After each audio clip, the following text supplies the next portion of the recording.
just saw the arms go down. A train is coming. I see there's one right there.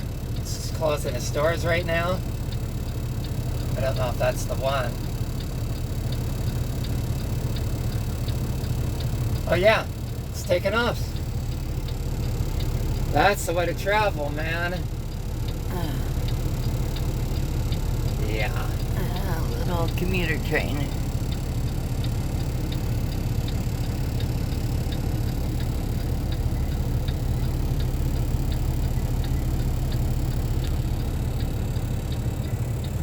All right, good morning, everybody. My man got going right at midnight last night. It's just about 8:45 right now. He has been in quite a bit of traffic. And, oh, check this out. They did it.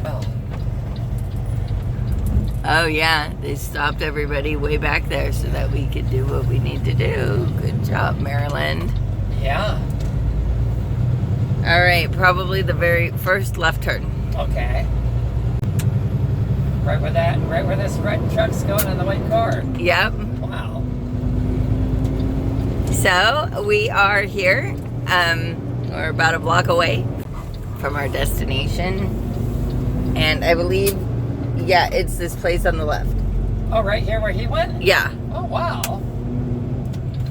Take the next left. Oh, he's got the paperwork. I don't think. Oh, he already has it? Yeah. Oh, okay. Look at this guy with his weird contraption here. It's called a smash truck. I've never seen anything like that in my life. It's called Smash My Trash. Oh, I see. Yeah, I've never ever in my life seen anything like that. If I was a good driver, I would have got in and you would have got all kinds of good photos. Looking at this window, it doesn't look like it's gotten too much worse.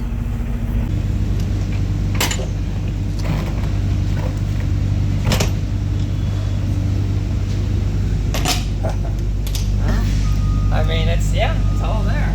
Yep.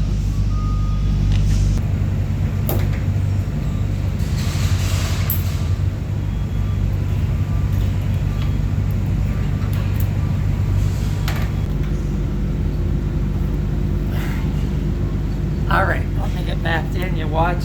Okay. Make sure I don't Whoa, you lost your glasses. screw up. Oh, I didn't even realize I had my glasses in there. All right, while we're waiting to offload, Milkman is always looking for a new load, and that means a lot of different apps. I don't know how we did everything that we do before all of the apps came through. And so this is our factoring company's app. Whenever Milkman finds a load, we want to make sure that the broker is acceptable to the factoring company. Another thing that we always want to do is look at where we're going, unless it specifically says that it's going to a town that we know. We have to look it up on the map. And so, of course, we just use Google Maps for that. And then also, most of the brokers track us using tracking software on our phones. And there's maybe 3 or 4 different apps that I have on the phone.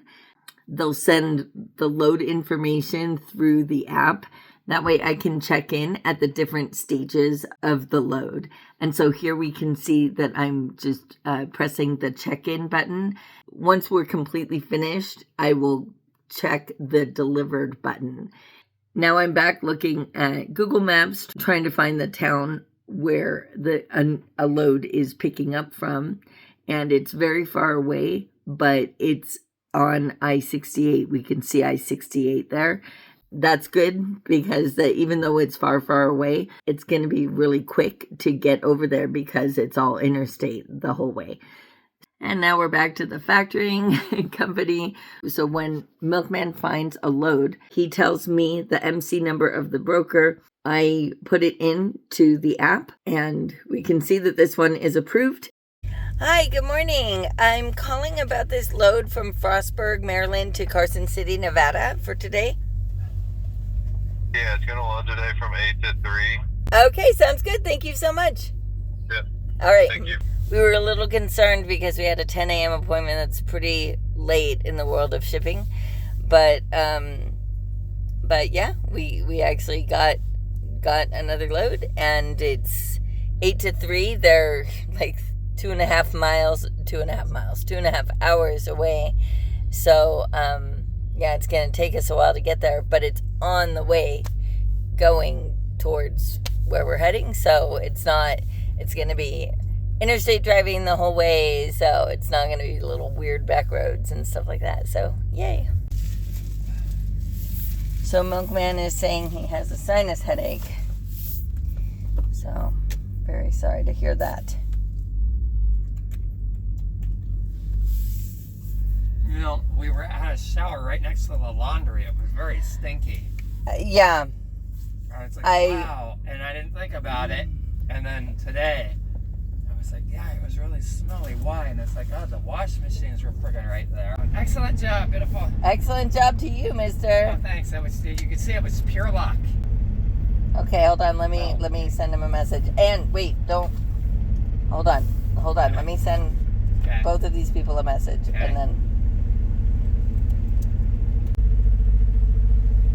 So now it's all just a bunch of paperwork.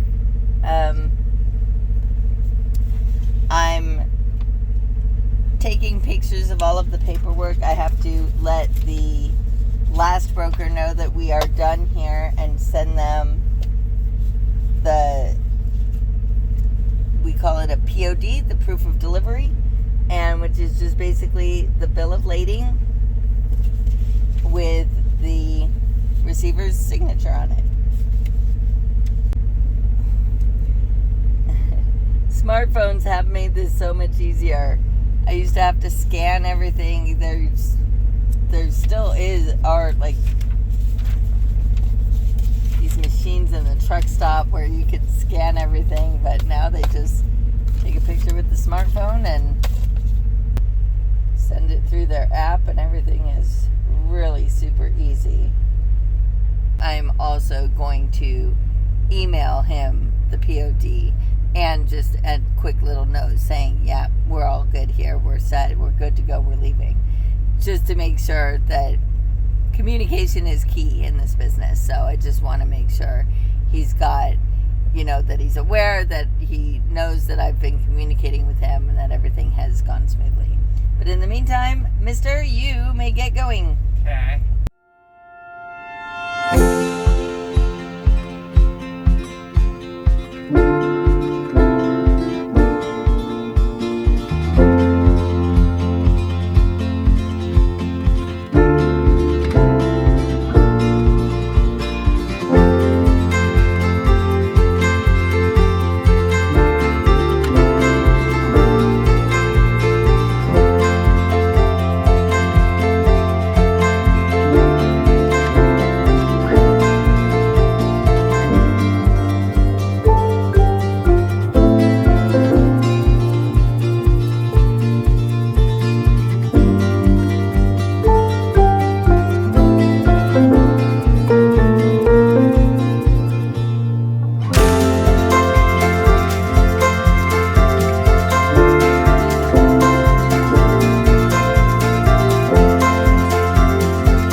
All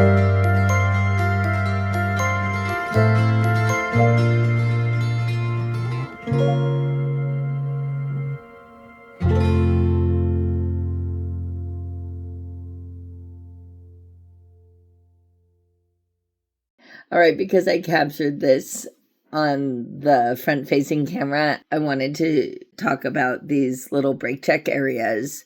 So right here, we can see a sign that says brake check. All trucks over 26,000 GVWR, 1/2 mile. And GVWR means gross vehicle weight rating. And so the reason for something like this, we're about to go down what the state considers to be a steep downhill. These are not on every hill. They're only on the hills that there's a specific danger that we will get out of control and possibly crash at the bottom of the hill or before the bottom of the hill. So basically what happens is there might be some signs telling us how long the hill is, or giving us a little map of the hill telling us that there are sharp turns, or telling us how many escape ramps there are and where they might be. So we're basically just supposed to perform a brake check. Now, I don't know what kind of brake check everybody else is doing. Milkman can remember that back in the day, people would actually get underneath and adjust their brakes, make sure all of their brakes were properly adjusted before going down these big hills. So that's what used to happen back in the day. And that's when I guess these all of these brake check areas were built. But nowadays the brakes are automatically adjusting, and so we very rarely get under there. When I started driving, Milkman was my trainer, and I saw one of these and I said, okay, what do I have to do? And he said, you stopped, right? You stopped. Your brakes are working just fine. It is a good idea. First of all, when it makes us come in and stop at a place like this, now we're going super slowly and we have to get back up to speed. And so it's just making us a little bit more conscious, and we're already going slower, right? And up until this brake check area, we might have been going 70 miles an hour. But what I do love about this one is that we have a couple of parking areas. And so I decided to take my 30-minute break here. And so when we're ready to leave, after supposedly checking our brakes, as we're leaving, sometimes they let you straight back onto the interstate. Sometimes you have to come around and, you exit onto a road and then you have to get back onto the interstate. But that's all it is. It's just basically giving us a chance to be aware that there's a big long hill, and so we should definitely plan accordingly, check our brakes if we think we need to, and also just it slows us down. Sometimes there are brake check areas that are optional. They don't require us to go into them, but other times they are mandatory, and you can get a ticket for not going in, and at least just going in. Nobody's watching to make sure if you get under your tractor and your trailer and are, checking anything. But they just, if you bypass it, they can give you a ticket. So that's it. And I just wanted to show you what that was all about. All right. So Milkman's cranky. So what happened was we arrived, and then as I was sending the email to the broker, so I sent an email saying, we've arrived. And while I was doing that, somebody else came in behind us and got to the door in front of us. So then when we got to the door, they were like, okay, you got to wait for this guy, the guy who came after us, even though, so Milkman's really cranky. I'm not so cranky because to me, we're going to make it to the other end, and we're here on time, right? So what makes him cranky is that here's Milkman to tell us why he's so cranky. So we got here, and you know, I did my e-log to get off. You did the thing for the Yeah, customer. I feel like it wasn't that fast. It's not like we took a long time. No, we were just like 2 minutes or something. Obviously, he must have been right behind us. I didn't see anybody, but he must have been right behind us. And he must have flown out of that vehicle. Yeah. So he went up, he got checked in. We were right there. I mean, we were right there at the door, our truck. I still can't believe anybody else. Most places are like, when there's two trucks, it's like, well, who was there first? Or like, I'm always going, okay, you were there, you were there the night, you were there the night before. So no, you go ahead. You've been here since last night waiting, and I just happened to be here at the door because they just opened up. But you go, and because you were here first. We know you were here first. Right. But this other guy didn't do it. No, it's the ultimate of rudeness. The guy's the ultimate of rudeness, man. He's a real scumbucket truck driver. Yeah. I mean, total dirtbag. And is he still trying to get in the door? No, he finally got in the door. Yeah, I think that was the other thing, was that they told us, okay, when he goes out, you go into his door. So obviously we're waiting for him to get loaded up. And so we would have gotten in that door pretty quickly. Well, Milkman went and swept out the trailer. That takes a while. And he comes back out and the guy's still not in the door because he's not skilled enough. I mean, and they've got a nice big yard. There's nobody should have any trouble getting into it. So I don't blame Milkman for being cranky. It is. Wait, right there, they can see our truck door. And when you're telling me, oh, you need to pull out of his way, I'm like, wow, we were right there. We're right there at the door. Everybody could see we're there at the door. I just think the whole thing was totally screwed up.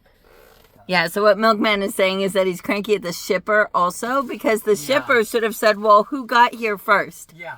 And we would have been like, well, clearly we did, right? Because we're right in front. Yeah. And I just think the whole thing, everybody's rude all the way around. Yeah. Yeah, well, I mean, it happens. We're obviously still going to get loaded up. We're still going to get to the other end, so. Yeah, I know we are, but, that's besides. I mean, I figured we're going to get loaded. I still had time to drive and stuff. It's really irritating when something like that happened. I'm sorry. Be irritated for quite a while. All right, we're all loaded up. Going to check out the back.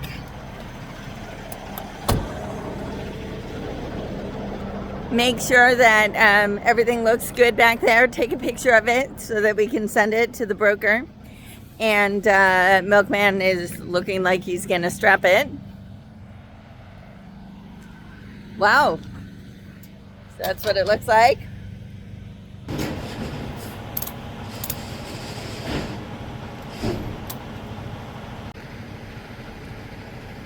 What are you doing? Putting air on that tire. It's 30 pounds down now. While Milkman is doing the tire, I'm going to be cleaning up my little upstairs area. I've been working. I was editing a video. So my problem is, Sorry. My goodness. Sorry.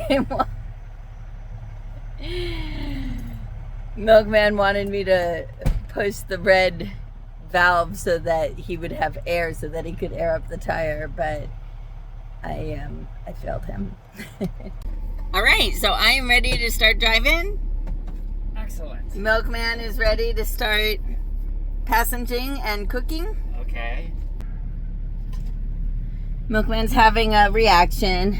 Too much foo-foo, man. The showers yesterday were next to the laundry room, and it smells. Somebody had fragrance detergent, so now today, Milkman is having a reaction. Luckily, not super bad. It's not super bad.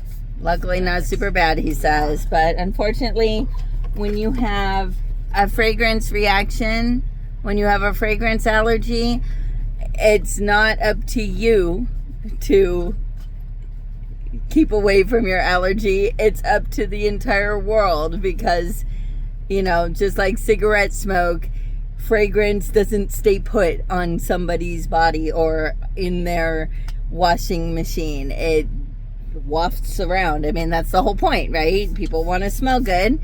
They don't, and they like the smell themselves, but they want themselves to smell this way to the rest of the world. And what ends up happening is fragrance allergic people end up, having reactions all over the place, or they end up never going anywhere. That's usually what happens when it gets too bad. All right, you can tell it's light out. I forgot to do my wrap up last night. Basically, I made it to just a little bit inside the Illinois border. Milkman was really not feeling well, and I told him, why don't I just stop? And he said, no, I want to keep going. So he kept going.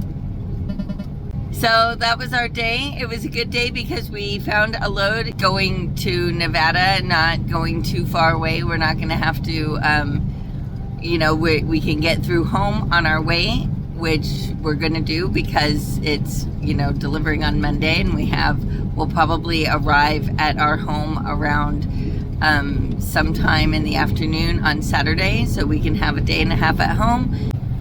So it was a good day. We get to keep trucking. That's always good. So thanks for watching. We will catch you next time.